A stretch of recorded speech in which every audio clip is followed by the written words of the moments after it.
Maharaj is back version 2.0। ছেলে ও ছেলের বাপের ক্রাশ মহারাজ যখন আসছে, রাস্তা তো আপনাকেই ছাড়তে হবে। তো বন্ধুরা, এখন আমি রয়েছি আউজার সেমিনারে, আর কল্পনা ইলেকট্রনিক্সের পরিচালনায় আউজার সেমিনার হয়েছে। তো আউজার সেমিনার রয়েছে, তিনজন রয়েছে। ইলেকট্রনিক্সের ম্যানেজার, উনি হচ্ছে টাইটানিক মিউজিকের মালিক। তো যেহেতু টাইটানিক মিউজিক প্রথম আউজা কোম্পানি 3500 ওয়াট স্পিকার লাগিয়েছে, একদম একদম তো প্রথম কিন্তু টাইটানিক লাগিয়েছে। তো আউজা কোম্পানি যে 3500 লাগিয়েছে, রেসপন্স কেমন? নতুন বছরে আমার টাইটানিকের সমস্ত দর্শককে আমার পক্ষ থেকে আন্তরিক শুভেচ্ছা ও ভালোবাসা জানাই। আউজা লাগানোর পর মানে আমার যে সেট যা আগে ছিল, আমার আগে 1800 সেট আপ ছিল, দুটো সেট আপের সমান বাচ্চা আউজা লাগানোর পর, মানে 21 ইঞ্চির রেসপন্স ভালো। হ্যাঁ, খুব ভালো। আচ্ছা, তো উনি এসএম ইলেকট্রনিক্সের মালিকবাবু রয়েছে।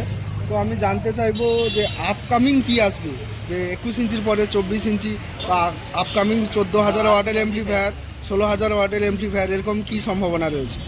সম্ভাবনা তো পুরোপুরি আছে, কিন্তু আমাদের কোম্পানির একটা পলিসি আছে যে আমরা কোনো কিছু তৈরি করার সময় সেটা কাস্টমারদের সাথে সঙ্গে সঙ্গে রিভিল করি না। আচ্ছা, বাট যেরকম 21 ইঞ্চি স্পিকারটা 3500 ওয়াট হঠাৎ করে মার্কেটে তোমরা জানতেই অবশ্যই অবশ্যই, হ্যাঁ। না জানতাম না। সেরকমভাবে আমরা হঠাৎ করে তোমাদের একটা সারপ্রাইজ দেবো, বড় অ্যাম্পলিফায়ার আর 24 ইঞ্চি স্পিকার।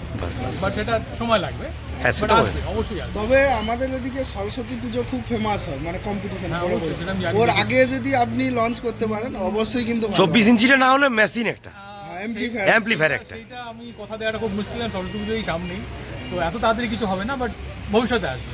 আচ্ছা, তো এদিকে সুমন বাবু রয়েছে। যেহেতু কাস্টমারের জন্য কি থাকবে এটা যেহেতু সুমন বাবু রয়েছে, সুমন বাবু কিন্তু ফার্স্ট টাইটানিক মিউজিকের টেস্টিং দেখতে গেছে, গিয়েছিল। আপনি নিজে গিয়েছিলেন। হ্যাঁ। তো আপনার অভিজ্ঞতা সম্পর্কে বলুন, যে এদিকে সেটআপের কেমন রেসপন্স বা আপনার আউজা স্পিকার কেমন পারফরমেন্স দিয়েছে ওখানে? দেখুন, আমি হয়তো বলবো যে নিজের কোম্পানির হয়ে বলছি, স্পিকারটা মানে দুর্ধর্ষ বেজেছে। আমি সামনে 2-3 মিনিটেই জাস্ট দাঁড়াতে পেরেছি, তারপরে নিজেকে অসুস্থ ফিল করছিলাম। আমি করেছি, দাদাও ছিল, আমি দূরে দূরে পালিয়ে থাকছিলাম, সামনে দাঁড়াচ্ছিলাম না। অস্বাভাবিক বেজেছে। ক্যাবিনেটটাও সেরকম দুর্ধর্ষ বানিয়েছিল, যার জন্য স্পিকারের আউটপুটও সেরকম হয়েছে। তো ক্যাবিনেট কাদের ছিল? স্পিকার সুকুমার কাপুর ছিল। আচ্ছা, সুকুমার দাকেও অসংখ্য ধন্যবাদ। দাদারাও তো গিয়েছিল। দাদা আপনি গিয়েছিলেন? হ্যাঁ, আপনি গিয়েছিলেন। হ্যাঁ, ওখানকারই ক্যাবিনেট ছিল। স্পিকারের পারফরমেন্স নিয়ে তো কোনো কথাই হবে না, সে আমরাও সুন্দর দেখেছি। বেজেছে। হ্যাঁ, আচ্ছা, আজ এটা জানতে চাই, আপনি ওখানে বলেছিলেন যে কাস্টমারের জন্য একটা ওয়ারেন্টি, যে ব্যাপারটা বলছিলেন, হ্যাঁ, warranty ওইটা এই ব্যাপার। ভিডিওটাই বলে দিন। ওয়ারেন্টি বলতে আগেও তখন বললাম, এখনও বলছি, 3 মাসের ওয়ারেন্টি দেওয়া হবে বিল ডেট থেকে। মানে আজকে 5 তারিখ, যদি কেউ 5 তারিখে কেনে, 3 মাসের ওয়ারেন্টি সে পাবে। স্পিকার কেটে গেল, পেপার ফেটে গেল, স্পিকার চেঞ্জ করে দেওয়া হবে। আর বিল দিয়ে, অরিজিনাল জিএসটি বিল দিয়ে লোকাল ডিলার থেকেই মাল কিনবেন, ঠিক আছে, ওর ওয়ারেন্টি পেতে গেলে। আর ওই স্পিকারে ধরুন কেটে গেল বা বাজছে না, বা পেপার কিছু হয়ে গেল বা জ্যাম হয়ে গেল, সেটা নিজেরা কেউ ওর মধ্যে হস্তক্ষেপ করবেন না। মানে নিজে ওর মধ্যে মিস্ত্রি দিয়ে লোকাল কোনো কিছু করা যাবে না। করবেন না। ওটা যার থেকে নিয়েছেন তার কাছেই দিয়ে যাবেন, যা করার উনিই করে দেবে বা আমরাই করে দেবো, এতটুকু। আর সার্ভিস সেন্টারটা আপনি যে বলছিলেন, সার্ভিস সেন্টারটা বলতে স্পেয়ারের জন্য আহুজার যে কোনো, স্টুডিও মাস্টারের যে কোনো, বা ডাচির যে কোনো স্পেয়ার, অরিজিনাল স্পেয়ার আপনি বাবুদার কাছ থেকে পেয়ে যাবেন। বাবু বেরাকে আশা করি আমাকে নতুন করে পরিচয় দিতে হবে না, উনি কে।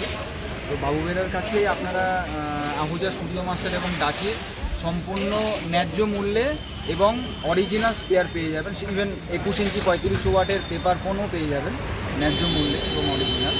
তো আপনারা ওনার কাছেও যদি সুবিধা হয়, ওনার কাছ থেকেও আপনারা রিপ্লেসের জন্য দিতে পারেন। আর XR40টা নিয়ে একটু সমস্যা হয়েছিল, এটা নিয়ে কোনো সন্দেহ নেই, কিন্তু এতে মাইক্রোফোনের কোনো সমস্যা ছিল না।